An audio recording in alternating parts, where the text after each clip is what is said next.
Hello, வணக்கம். நான் பிரியா பிரகாஷ். நம்ம ட்ரீம் கலர்ஸ் சேனல்லேருந்து. இன்றைக்கி நான் பேச போகிற டாபிக் வந்து ரிலேட்டிவ் மேரேஜ். அதனால் குழந்தைகளுக்கு ஏற்படுற பிரச்சனைகள்.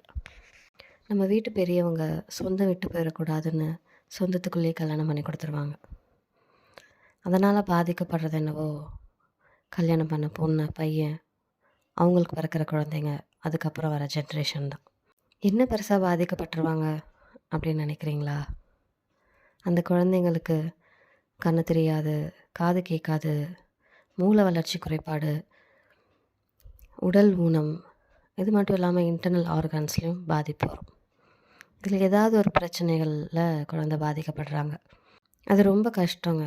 லைஃப் லாங் கஷ்டப்படணும். என்ன தான் நம்ம பிள்ளைங்க வளர்ந்து எல்லாமே புரிஞ்சுக்கிற மெச்சூரிட்டி வந்தால் கூட நமக்கான ஒரு நார்மல் லைஃப் கிடைக்காதுல்ல. நிறைய கஷ்டப்படணும். நம்மளும் கஷ்டப்படணும், நம்ம குழந்தைங்க கஷ்டப்படணும். அதனால் இப்போ இருக்க யங்ஸ்டர்ஸ்க்கு நான் சொல்லிக்கிற ஒரே அட்வைஸ் என்னென்னா, வேண்டாம், ரிலேட்டிவ் மேரேஜே வேண்டாம். உங்களுக்கு நம்ம சேனல் பிடிச்சிருந்துச்சுன்னா லைக் பண்ணுங்கள், ஷேர் பண்ணுங்கள், கமெண்ட் பண்ணுங்கள். தேங்க்யூ. பாய்.